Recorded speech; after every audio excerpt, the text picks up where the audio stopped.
Es todo, señor. Mañana ampliamos. Mañana ampliamos. Me doy el lujo de presentarlo al doctor Ezequiel Eiben. Como siempre, Ezequiel, un placer. ¿Cómo estás? ¿Qué tal? ¿Cómo están? El placer es mío, por supuesto.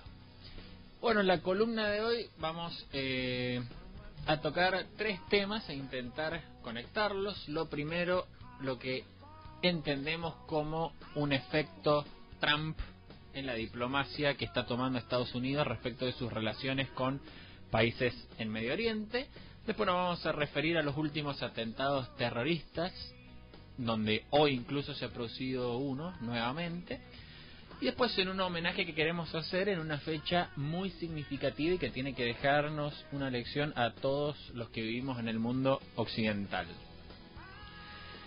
Primero vamos a decir que hace pocas horas, en este tiempo, en esta semana mejor dicho, muchos países del Golfo han decidido romper sus relaciones con Qatar.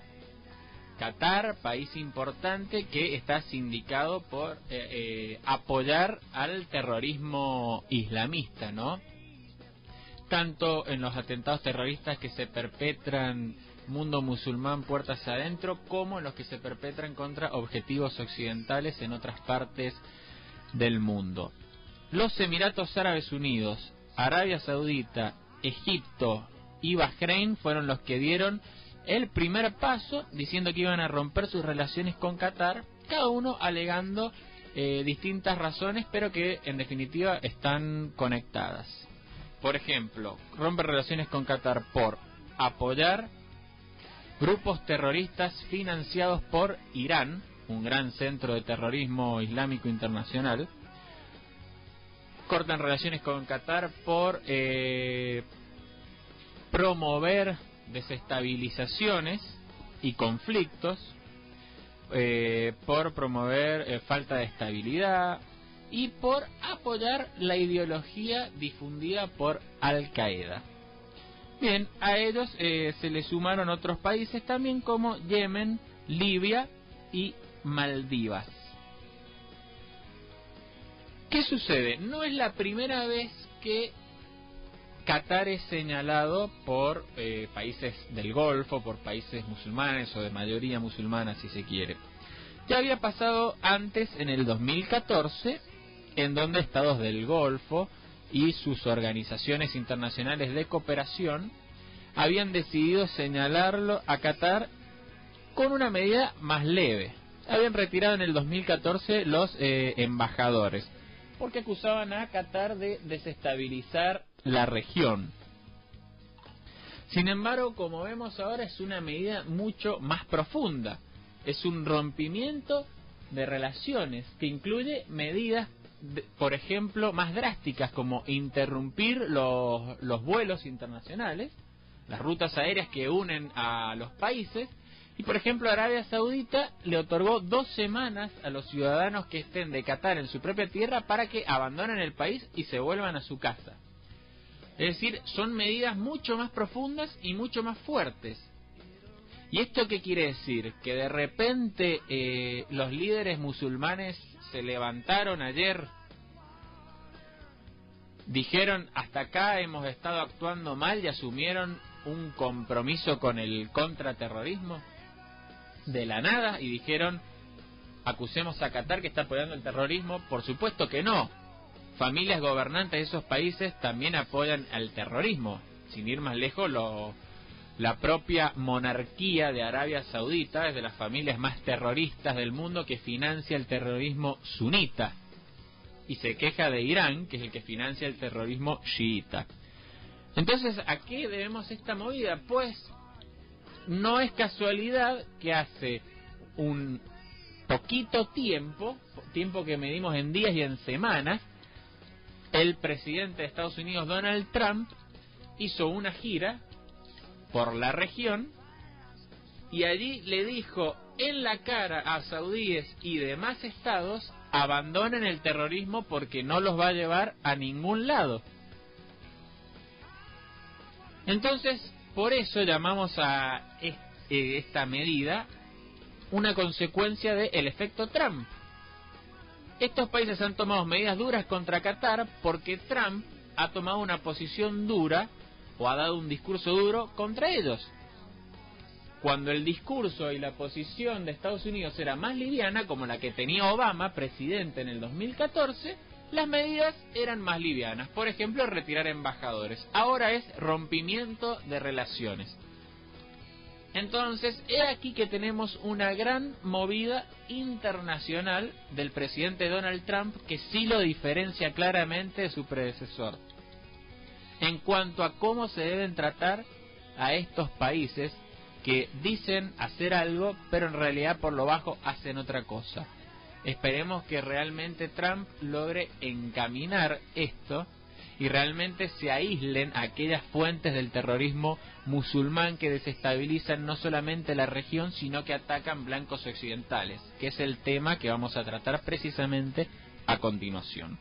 Para más información, antes de pasar al siguiente tema, sobre el rompimiento de las relaciones de estos países del Golfo con Qatar, recomiendo un artículo de Seth Frantzman que sale en el Jerusalem Post en el día de ayer, pueden encontrarlo online. Bueno, pasamos entonces al segundo tema que dijimos que íbamos a hablar. Son los atentados terroristas que se han sucedido estos días, el fin de semana, ayer lunes e incluso hoy día martes. Bueno, nos enteramos que desgraciadamente hubo atentados terroristas perpetrados en Inglaterra nuevamente, más precisamente en el London Bridge, el puente de Londres, y el Borough Market, que está también ahí situado en la capital. Esto se produce muy pocos días después de el atentado que también comentamos aquí, producido en el Manchester Arena durante el recital de Ariana Grande. Recordemos que dejó más de 20 muertos, 22 muertos y 64 heridos. Acá las víctimas fatales fueron 7 personas y otros heridos que también se contaban de a decenas, llegando a 48 o más. ¿Cómo fue el episodio? Bueno, una camioneta primero atropelló a un grupo de peatones que iban por el puente de Londres y después se bajan del auto y se dirigen corriendo o caminando hacia el mercado, en donde empiezan a apuñalar a transeúntes y a gente que estaba consumiendo productos ahí. Entonces, entre las puñaladas y los atropellos, se cobraron la vida de 7 personas y unos cuantos heridos más. Hubo 3 sospechosos del acto de haberlo cometido que fueron abatidos por la policía. Por supuesto, los nombres todos tienen que ver con musulmanes. No hay ninguna sorpresa en eso, eran musulmanes. Los representantes de la, entre comillas, religión de la paz, nuevamente son los asesinos que hacen sufrir a personas inocentes. Y bueno, la policía londinense ayer lunes ya había informado que tenía identificado a 2 de los sospechosos, que respondían a los nombres de Quran Bat y Rashid Redouan. Quran Bat era un ciudadano británico nacido en Pakistán y Rashid Redouan tenía origen marroquí o libio. Uno tenía 27 años y el otro 30 años. ¿Por qué a veces hay dudas sobre el origen? Porque estas personas suelen usar más de un pasaporte o documento para confundir su identidad. El atentado se lo atribuyó ISIS, Estado Islámico. ¿Qué informó el New York Times? Que, por ejemplo, Bat ya había intentado reclutar niños para Estado Islámico y que la policía en Inglaterra había recibido denuncias al respecto de la promoción de ideas extremistas musulmanas de este tipo. Y el año pasado el Canal 4 había transmitido un documental sobre los yihadistas en territorio británico, es decir, los guerreros santos del Islam, los terroristas ya en suelo británico, en donde aparecía esta persona que había tenido incidentes con las fuerzas de seguridad por desplegar una bandera de Al Qaeda, recordemos el grupo al que pertenecía a Bin Laden, y apoyar sus manifestaciones ideológicas. Es decir, era una persona que ya se sabía a qué ideología respondía. Era una cuestión de tiempo que esas ideas fueran trasladadas a un acto terrorista concreto. Conclusión, que un ciudadano británico, así ya tenga la nacionalidad, tenga residencia legal o todo, pero que sea un musulmán ferviente creyente en el Islam y que responda a estas ideologías extremistas, ya es un enemigo en casa, no importa si tiene la ciudadanía, y hay que tratarlo como tal. Los musulmanes están en pie de guerra con Occidente y hay que tratarlo como tal. Dejarlo que opere a favor de Al-Qaeda es muy peligroso. ¿Qué sucede ayer en Australia? Nuevamente tenemos atentado terrorista. Por supuesto, el perpetrador y quien se lo reivindica pertenece, como no podía ser de otra manera, a la religión de la paz. Esta vez hubo una víctima, un hombre, en una toma de rehenes en donde también se había secuestrado a una mujer. El Estado Islámico, por supuesto, reclamó la autoría del atentado y el perpetrador fue de nombre Yaqub Kaire, somalí de 29 años. Fue abatido el yihadista, terminó muerto, pero se llevó otra vida inocente más.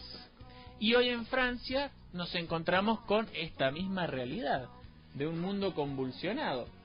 Se ataca en Notre Dame, en París, con un atacante que lleva cuchillos en una mochila. Es decir, sigue la onda de intentar atropellar o apuñalar a gente que está en la calle, a gente que está en un mercado, a gente que está en una institución religiosa.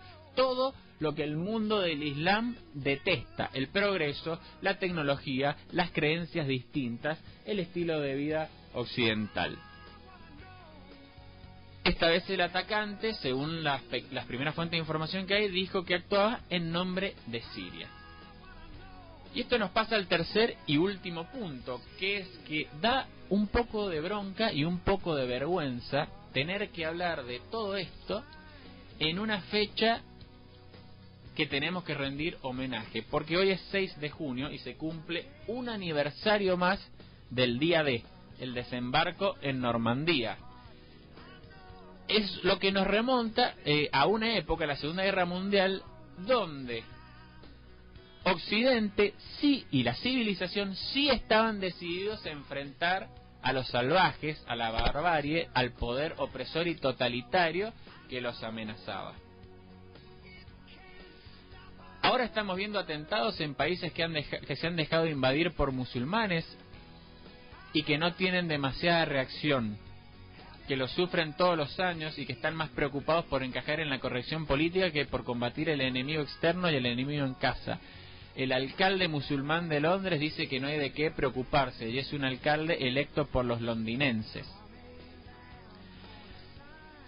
En esta fecha que estamos conmemorando héroes, tenemos que ver cómo los supuestos representantes de la civilización de hoy no están combatiendo la barbarie como sí lo hicieron sus predecesores durante la Segunda Guerra Mundial, cuando se enfrentó a la maquinaria de guerra nazi y se la aplastó y se la venció militarmente y se le declaró una guerra abierta sin miedo a ver si se desentonaba con una corrección política como la que tenemos hoy en día. Por eso, para cerrar esto y dejando de lado esta mezcla de bronca con vergüenza que da a ver la falta de reacción, queremos rendirle también un homenaje a esos verdaderos héroes, soldados, militares que desembarcaron en Normandía para enfrentar al totalitarismo de la época y ganar una guerra que era necesaria, de necesario triunfo para el mantenimiento de la civilización.